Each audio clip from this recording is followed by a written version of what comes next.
Welcome to Uriah Heep, the Magician's Podcast. I'll be covering every studio song the band has recorded and every bonus track that I can find.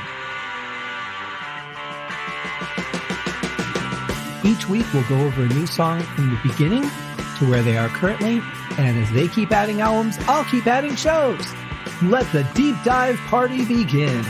In the magic garden, some were singing, some were dancing. Hello and welcome to another episode of Uriah Heep, the Magician's Podcast. I am your host, Scott Haskin, and I am here with another re-review. This time we're going to tackle the song One Way or Another. Love this song. This is one of my earlier favorite Uriah Heep songs. And I'm excited to dig into this one again. The first time I did it was with my good friend Jay Hammond C from the show Beyond the Playlist. Fantastic podcast. He's got tons and tons and tons of episodes on there. I was a guest on his show a few years ago. He's interviewed some of my dear friends. Wonderful show. He's a great interviewer and a really interesting guy too. And so go and listen to his show when you get a chance, Beyond the Playlist with Jay Hammond C. Now, this song has a different lineup. We're departing from what a lot of people call the classic lineup of Uriah Heep, even though the current lineup has been together for quite some time. And certainly, a couple of the members have been in the band for way longer than anyone except for Mick. So here to give you a rundown on who's performing on this song, of course, on guitar we have the mighty Mick. On vocals and bass guitar we have John Wetton. On drums, we have Lee Kerslake, and filling in the rest would be Ken Hensley. So it's a good lineup, great musicians still. A lot of changes in the band. This was a crazy time for them, but they still put out some really good music. And this, like I said, has always been one of my favorite songs. So let's jump right into One Way or Another by Uriah Heep.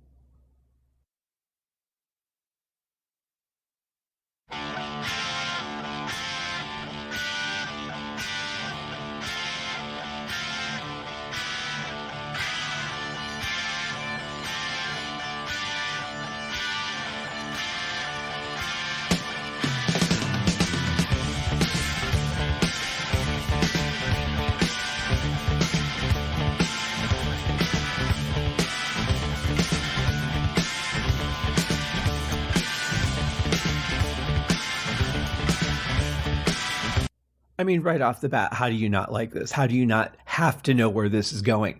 It's such a great intro, a really nice build. I just love the Hammond accents that we're getting, a nice distortion on the organ, but also just the gentle guitar, just three notes, da, da, da, da, da, da, and then it builds. And then when the bass comes in, I think we're getting another guitar track with that, like another rhythm guitar, and it changes to da-da-da-da-da-da-da, which is a nice contrast to just the da-da-da.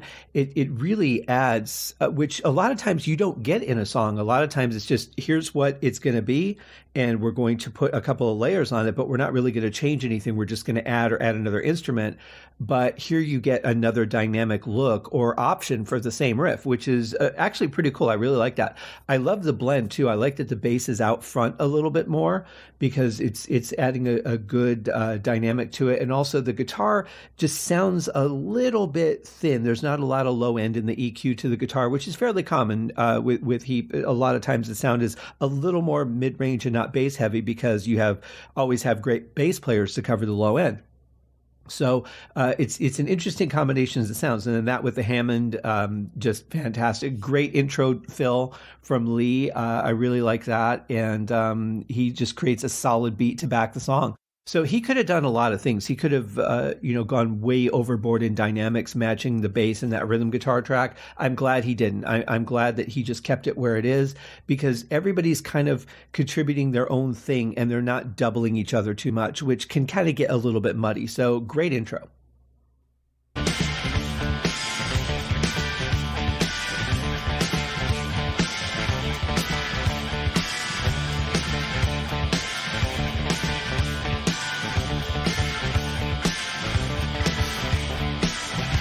And now they're changing it up a little bit, right? They're dropping out that extra note. Now it's being played a little bit more straightforward, still more than the initial riff, but not as much as they switched to. So there's three different types of variety of this riff that they're playing. And then at the end of it, Mick adds that extra note back in, which is kind of nice.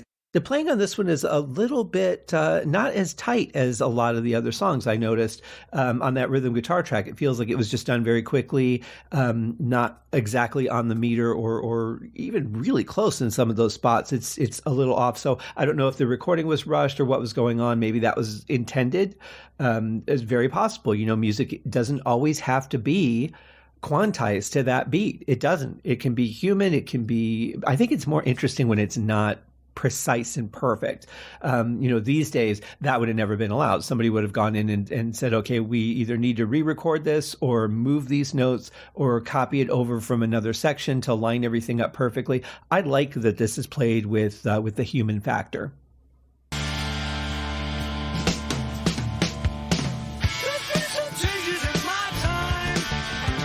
Great transitional fill from Lee Kerslake. That's always been one that I've absolutely loved. It's really just kind of out of the blue too, because there's nothing that really led you to draw on the creativity of making a fill like that. So it just changes the feel of the song. It gives it a little bit more space because you're hearing the drums in different ears the way it's panned.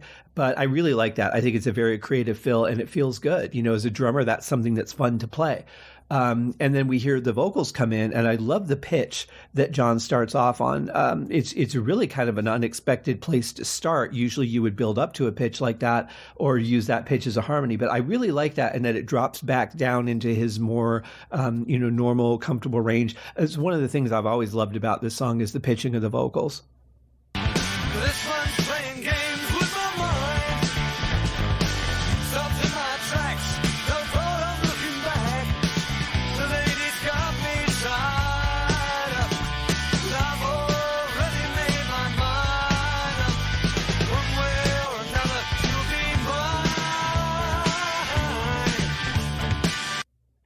Great transition into, what would be, I guess, considered, there's not really a chorus. So I guess the one way or another is, it feels like a pre-chorus, but I guess it would be considered the chorus since there isn't a chorus. So there's nothing to pre-chorus. I know that sounded weird, but it's a nice transition though, the way that they drop down to do that part, but yet rhythmically, melodically, everything pretty much stays the same. I really just like those off chords and that we get the accents from the Hammond on those too.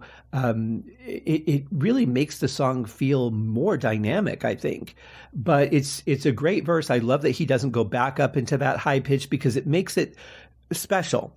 You know, if he keeps going back to that, it kind of takes away the speciality of it. And so doing it at the beginning of the line, he'll do it at the beginning of the next one. It really draws more attention to it. It makes it more interesting and something that's like, I can't wait until he does that again, or I hope he does that again if you're not familiar with the song, because it's a cool part. But great. And then, right back to the main riff.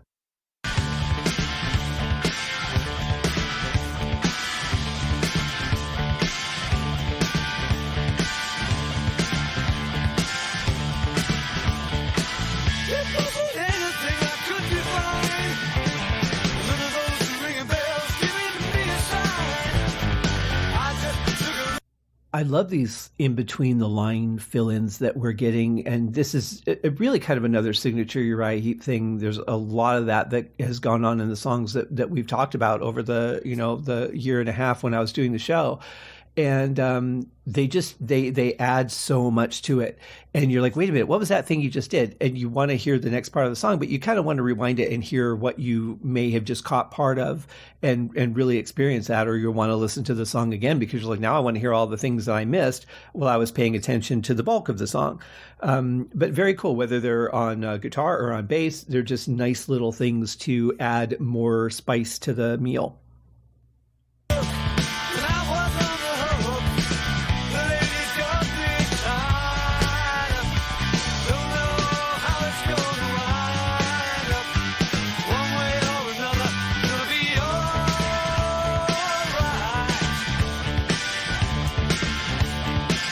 Now, I noticed in that last part there were some nice bass notes that went off of the main riff there. I would imagine it would be hard to be a bass player that sings in a band like Uriah Heep because the bass is such a dynamic instrument.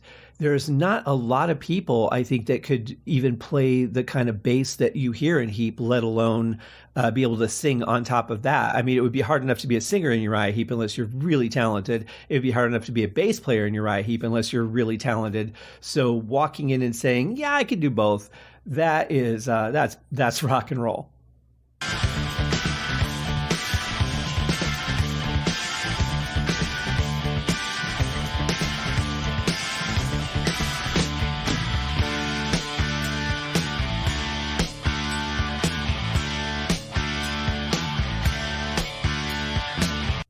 I love this part. I think that is such a great change for this song.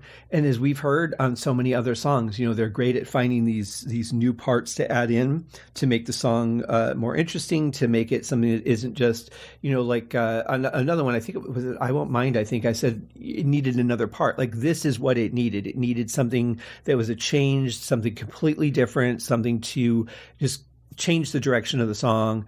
But it still fits, like it fits within the song and it makes sense as a musician or as a listener. It feels comfortable. It's a great transition. It's a natural progression, but it was necessary. You needed something different. And I love the dialogue delivery or the vocal delivery that we're about to get. I'm beginning to think that our forever kind of love is the kind of love I look for forever.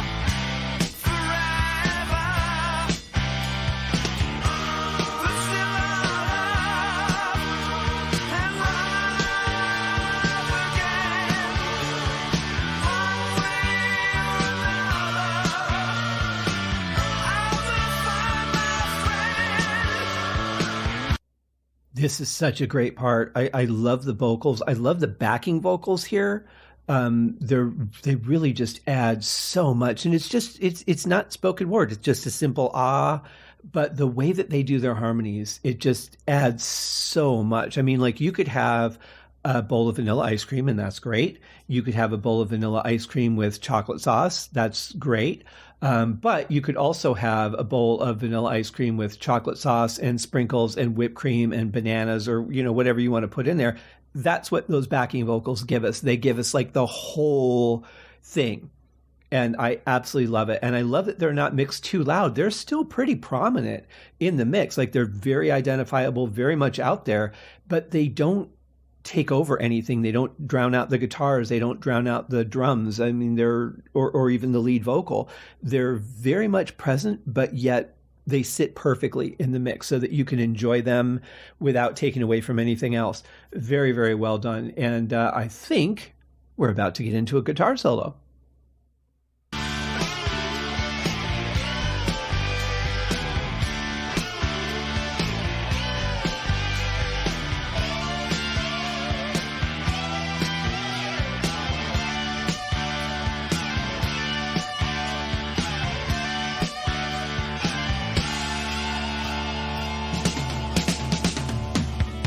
Obviously, a very well planned out solo with those harmonies on it. I really like that. I think it fits the song beautifully. It doesn't overshadow anything. It doesn't say, "Hey, I'm more important than the vocals." It fills in for the lack of vocals just perfectly, exactly what a solo should do. Really, really like the way it feels. It fits the song. And it just rolls smoothly. Like it just kind of picks you up and says, "All right, we're just going to go on a little journey here and we're going to make it harmonic and sound really big and good and comfortable." And then the perfect fill coming out of the solo, going back into the final verse, really cool. And it goes back to that, like an expansion on the first fill that we heard starting the first verse. This one's now much bigger. And I like it. I love the feel of it. Lee is such a great drummer on this song.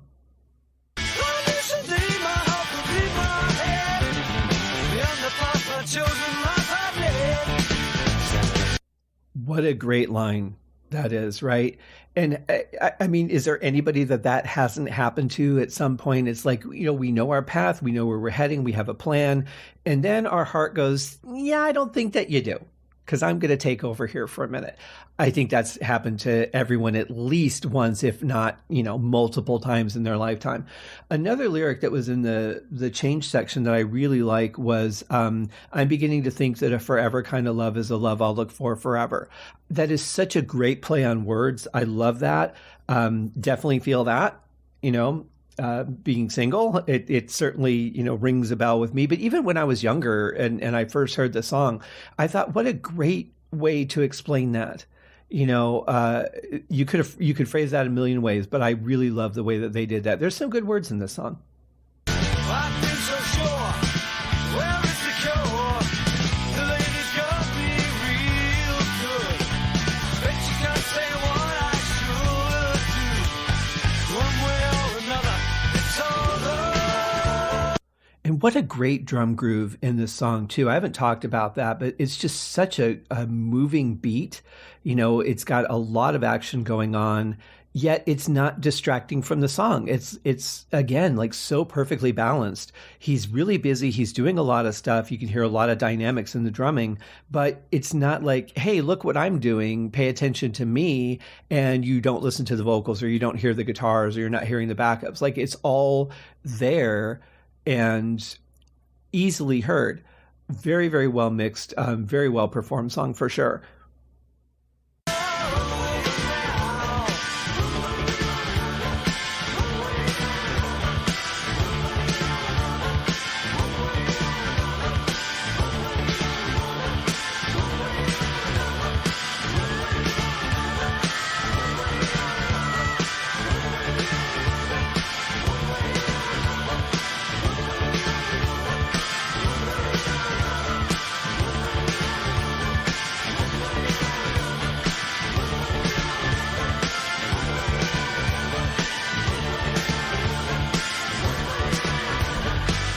Now, I do see that there is a Moog synthesizer listed under Ken Hensley for this song, but I think that what we're hearing actually in the background, those higher sounds, I'm pretty sure that that's an actual vocal. I don't know who's singing it or what combination of people might be singing it, but I love that. I wish that was a little bit more in the foreground and the bass dropped out just a little bit on this part, and that rhythm guitar dropped out just a little bit, and this was a little bit more balanced, because what it's doing is actually very beautiful, very passionate vocal.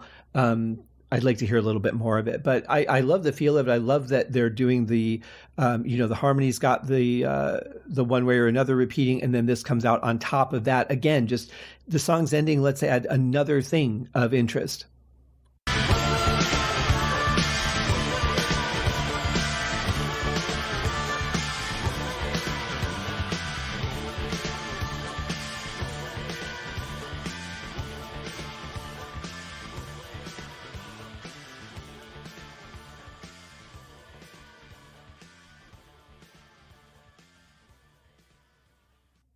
See, and now that we're not having a lead vocal, we're getting more dynamics out of the bass. It kind of frees John up to be able to focus on the bass a little bit more. Even if he's doing the repetitive one way or another vocal, it's easy to just kind of lock into that and just repeat that and then focus on playing the bass. So it is nice to hear a little bit more dynamics in the bass. And that's one thing I think when you're a band that's known for dynamics on a certain instrument, and then that instrument gets split by a person into, I'm going to pay attention to this and something else, I think you're losing a lot. I mean, if you think about what Gary Thane or Davey Rimmer would have played on this song, not being a lead vocalist, I think that the song would have been quite different. I think there would have been a lot more going on bass-wise.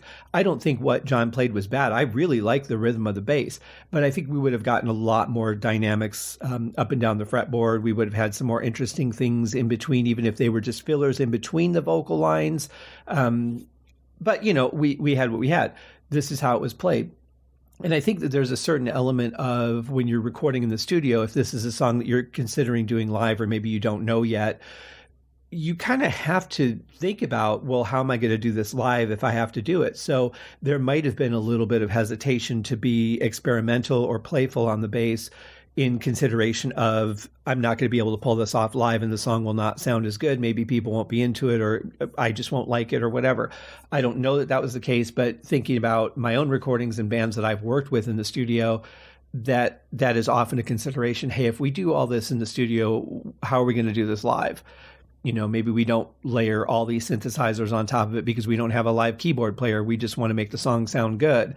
So there's a lot of consideration for things like that. But at the end of the day, this is a great song, great energy, great rhythm, great writing and performances. Like I said, one of my earlier favorites. I mean, Demons and Wizards was the first album I got. I don't remember where along the line I got High and Mighty, but it from what I recall, this must have been one of the first few albums that I had gotten from Heep, because it seems like this song was on my playlist quite early. But a great song nonetheless. I hope that you guys enjoyed this revisit of it. And like I said, go check out Beyond the Playlist with Jay Hammond C. Really good guy, great podcaster, great interviewer. He's been doing this for a long time, never missed an episode. In all the years that he's been a podcaster, he's been doing it, I think, longer than I have. And kudos to him, man. He's a fantastic show. He's got some great guests on there. So go check that out and come back for another episode of Uriah Heep, the Magician's Podcast. Cheers. Thank you for joining me on this episode of Uriah Heep, the Magician's Podcast. If you have enjoyed this show, please consider going over to Apple Podcasts or your favorite podcast outlet, leaving a rating or a review.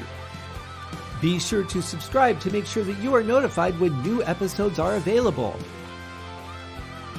Please be sure to share this podcast with your fellow Uriah Heep enthusiasts and anyone who you think would like Uriah Heep, which should be everyone. And if you are so inclined, please feel free to contribute to the Patreon account. And if you are not a Patreon subscriber, you can also pay through the PayPal link on the website listed in the show links below. I would also like to thank Uriah Heep for their very generous support of the show, and thank you guys for listening. We'll see you in the next episode. Happy days!